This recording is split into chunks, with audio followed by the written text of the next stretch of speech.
أعوذ بالله من الشيطان الرجيم. بسم الله الرحمن الرحيم.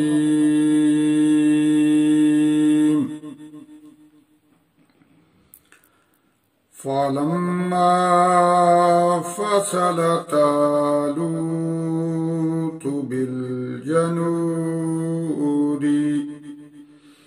بالجنود قال إن الله مبتليكم بنهر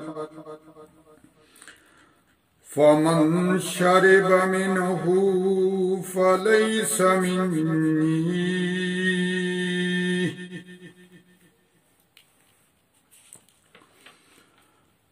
فمن لم يطعمه فإنه مني إلا من اغترف غرفة بيده فشربوا منه إلا قليلا منهم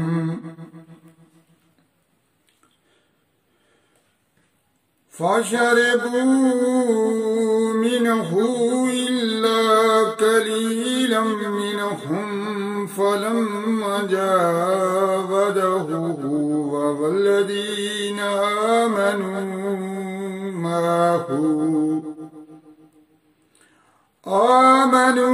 معه قالوا لا طاقة لنا اليوم بجالوت وجنوده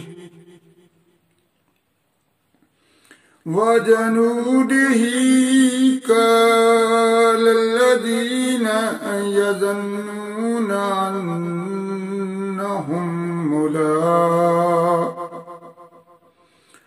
أنهم ملاقو الله كم من فئة قليلة غلبت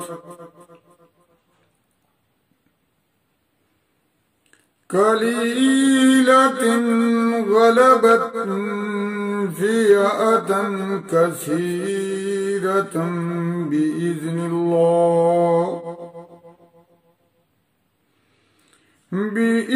الله والله مع الصابرين. فلما برزوا لجالوت وجنوده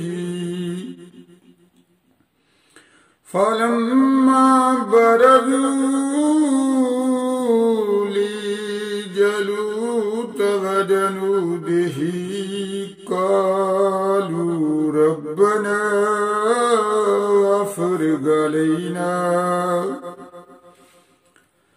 أفرغ علينا صبرا وثبت أقدمنا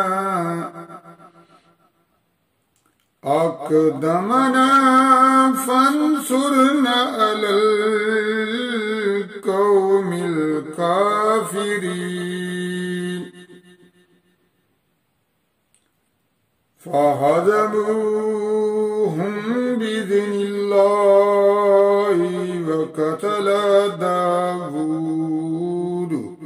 داود جالوت وآتاه الله الملك والحكمة وعلمه مما يشاء ولولا دفع الله الناس بعدهم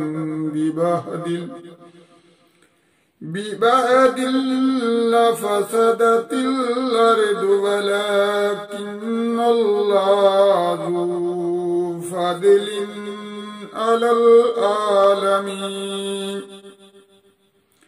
تلك آيات الله نتلوها نتلوها عليك بالحق وإنك لمن المرسلين صدق الله العظيم